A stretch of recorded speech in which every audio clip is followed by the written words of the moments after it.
সবাইকে বিশ্বজন শিল্পী সংগঠনের পক্ষ থেকে শুভেচ্ছা। আমরা প্রতি বছরই একটা নির্দিষ্ট সিজনে পল উৎসব করে থাকি, তো এবছর আমরা একটি ব্যতিক্রমী উদ্যোগ নিয়ে আমরা সরকারি শিশু পরিবারে আমরা এই আয়োজনটা করেছি।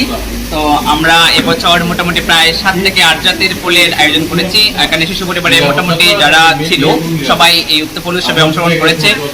আমরা বিশ্বজন স্বেচ্ছাসেবী সংগঠন থেকে অনেকে এসেছি। আমাদের আজকের এই প্রোগ্রামটা অনেক ভালো লেগেছে, অনেক চমৎকার হয়েছে আর ভিন্নধর্মী একটা অভিজ্ঞতা আজকে অর্জন করেছি। আজকে আমরা এখানে সরকারি শিশু পরিবারের শিক্ষার্থীদেরকে নিয়ে আমরা এখানে একটা ফল উৎসব আয়োজন করেছি।